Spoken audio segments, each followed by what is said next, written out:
Let's talk about gun control. Here's a subject that just divides the masses. It's unbelievable. The real problem, and it's not, you can't use the phrase gun violence. That's like saying running shoe violence, right? It's violence that involves the use of a gun. The main problem is that the average Canadian, a very small percentage of Canadians are licensed gun owners. So the average Canadian who lives, especially in an urban setting, has no clue what the gun laws are in Canada. All that they see is media reports. Oh, another shooting at Jane and Finch. Oh, another shooting in Scarborough. Another one in Ottawa. Another one in Vancouver. Another in Montreal. They don't look at the cause of the shooting and who did the shooting.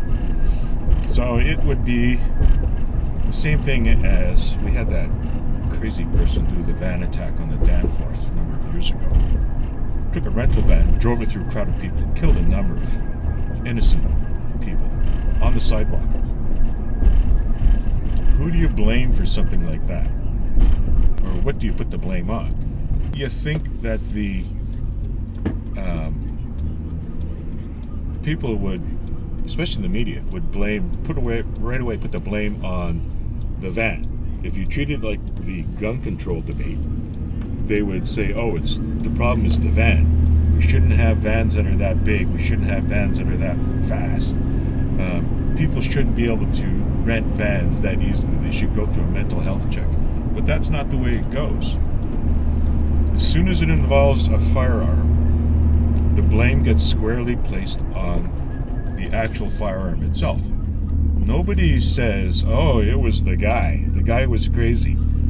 And if he hadn't have had a gun, he would have had something else. He would have used something else, like a gallon of gas or an axe or a crowbar, a screwdriver, something like that. So instead you get the media saying, oh, we need more gun control. They don't realize what the laws are like in Canada already for owning a gun. And again, because we don't have something like the U.S. Constitution, we have a Charter of Rights and Freedoms, which gives us basically nothing because the government can amend that and take everything away from you. We don't really have the right to own a firearm in Canada. It's a privilege. So to get this privilege, a Canadian needs to take a firearms course. Courses are hard to get on. They're very expensive. They come in two parts. There's a non-restricted and a restricted, just to make things more complicated. Non-restricted used to be most long guns, shotguns, rifles. That's changing now because the government has got a hard-on for anything that pushes lead out of barrel. So what the average Canadian, if he does want to get a firearms license, he has to go through this course. It's expensive. It's usually between 2 and 3 days of classroom time. After that, after they pass the written exam on that, they can then apply to the RCMP and try and get their PAL, it's called Possession Acquisition License, or Restricted Possession Acquisition License. Restricted gives them, or used to give you, the ability to buy a handgun, as well as also some short-barreled rifles, which they're on the endangered species list as well. So after you've done your course, you submit your paperwork to the RCMP. By default, they let us sit for 28 days, and then it goes into the bottom of the stack, right? And they're working from the top down. Average turnaround time now, probably about 6 months to 18 months. It depends. Depends where you live, what province, how busy they are, how many phone calls they're getting because of crazy laws and rules that are being put in place by the government. It can take an awful long time to get your that's assuming you don't have any flags on you, such as you're not a felon, you're not a known criminal, you didn't have a violent past. They're going to call your references up. Any ex-spouses or partners, if it's been less than 2 years, they get called, they get to voice their opinion too. And then you have to provide 2 character references. And generally you pick somebody who's another firearms owner who knows you very well and will vouch for you. Anyway, so once you get your license now, you used to be able to just go out and buy your guns. Restricted, you used to be able to buy handguns, but the government has since tabled legislation and automatically done it, put it in place without any votes or anything. They've now said that no, you are not allowed to buy, sell, or transfer a handgun in Canada. Now, what does this mean? You've got a handgun, you've owned it for 30 years, not a problem, you haven't been a problem with it. Handguns, restricted firearms, have to stay in a safe, trigger locked. When they come out of the safe, they're trigger locked, put into another locked case, and then transported to an approved range. You can't hunt with them. You can't go plinking in your backyard, back farm property. None of that. Restricteds are only range toys. But they've taken that away now with this new handgun ban because they said, oh, we're getting so many crimes with handguns, and you have to admit that almost all the crimes that we see that involve the use of a firearm are being done with handguns.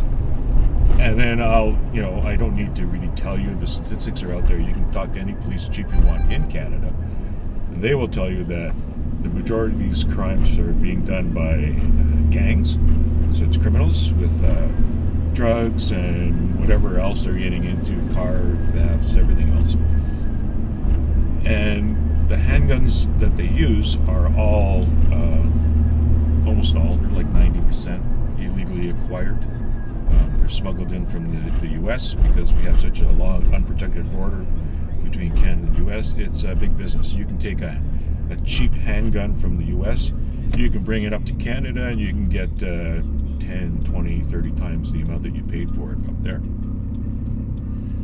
So there are lots of reasons why we need laws, and I have to agree that there are way too many shootings. There's a shooting like every day in Canada somewhere, and it's usually in one of the major urban centers. But it's usually done, like I said, by someone who's a criminal, and usually a career criminal.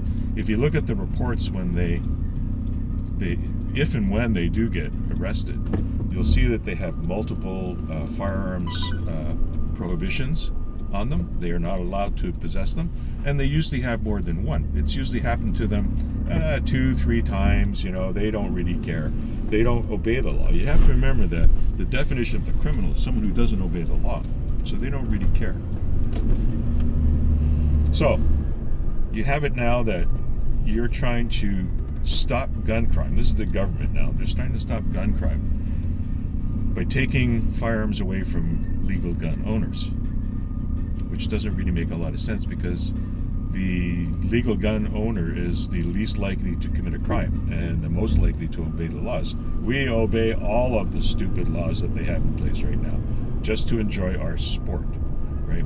It's a sport here. We do not have the right to defend ourselves with a firearm. If you do, it's a long, expensive process to try and dig yourself out of it, even if you are justified. So it's not like the U.S. We don't have a Second Amendment here. We don't have the right to defend our lives or our property. So the government now is slowly starting to put in crazy gun laws. The first one was May 2020 was an order in council, which is a stroke of a pen on a piece of paper by whoever. It's initiated by the Prime Minister and his lackeys. And what they do is they said, oh, we need to get the military-style rifles off of the streets. And they're mainly talking about the AR-15s. And if you listen to the safety minister, whenever they're trying to justify this, they're saying, oh, there's people running around all over the streets with these firearms. And in reality, it's not true.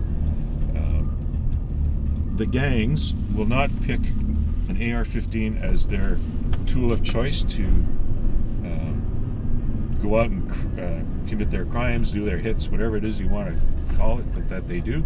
They won't take an AR-15 or a long gun, any other long gun, because it's a long gun. You cannot stick it down your pants and walk downtown Toronto with it. It's just uncomfortable, and it's just not going to happen. So they use handguns all the time. So the justification of this, the first OIC ban was, there's just too many people with these type of firearms and they're causing too many problems. Well, there's not. I think in Canada there was one known use of a AR-15 in the commissioning of a crime in the last 50 years. Let's say, don't quote me, but in the last 50 years. And in reality, what it is that they've this crime was committed. It was a gang crime, I believe, too, right? So it was not a legal shoot. The OIC came out because of the November, just before May. In 2020, there was that crazy guy in Nova Scotia, Gabriel Wortman, who went on a rampage, known to police, didn't have a firearms license. He got all his firearms, including his AR-15s, from the U.S. He would just drive down and just bring them back to Nova Scotia. And he went out and he killed 13, 20 people, whatever, burned a whole bunch of them alive too, burned them out of their houses. This was fresh in everybody's mind when our drama teacher prime minister went on TV and started doing his, we have to think of the people and how are we going to protect them, and this shouldn't have happened. Yeah, damn right it shouldn't have happened. The RCMP knew this guy. This guy was buying ex-RCMP vehicles and getting the decal sets made up and light bars so that they looked exactly like a regular approved vehicle. So he would then his rampage, he just drove around and just was killing people because everybody thought he was the RCMP. Anyways, that was our ban for the AR-15 and military style rifles. And when they did that military style, it was based on appearances only. It wasn't based on functionality of the gun. So they threw in things like the Mossberg 715T, which is a Mossberg 702 Plinkster inside a plastic clamshell. Right, has AR-15 looking controls, but they're all molded in. They do absolutely nothing. So that's the type of intelligence that they have at the RCMP, at the firearms lab, for the technical discussions around what types of firearms should be banned. They keep on using the term designed to kill the most people in the shortest period of time. And if you stop and think about it, if you took a gun, I don't care what you took, you could probably take a single shot rifle or pistol, put it in the hands of someone like Jerry Michaluk, and he can outshoot anybody else with a semi-auto. Right. Anyways, all of our rifles are semi-auto to begin with. We are not allowed. We've never been since like the 70s. They banned the possession of full auto, select fire type rifles. That's the OIC. And then again, 2 years later, since the Liberals have been in power, gang crimes have increased like 90%. Right. So now they said, we still have to do something. So now that they did the handgun ban transfer, which means that handguns that, so I'm just checking the time because I got to go for my Cairo. Handguns that you are currently in your possession can no longer be transferred or sold. That means when you die, they can't be disposed of by your estate. Normally your estate would take it and sell it, and then the estate would get the money. Some of these handguns are very expensive, and most owners don't have just one, right? So anyways, they took that away. So that's the latest handgun ban. And then they're trying to get that approved. They're trying to push that through law. That way there's no court battle with it, because there's a court battle against the OIC right now. They then were doing discussions. It was, the committee was meeting on this handgun ban added to the OIC of May 2020. They're looking at that for, like a month, 6 weeks. And right at the very end, in the amendment phase, the Liberals then dropped in a prohibition or converting all non-restricted long guns from non-restricted to prohibited, and you would not be able to take them anywhere.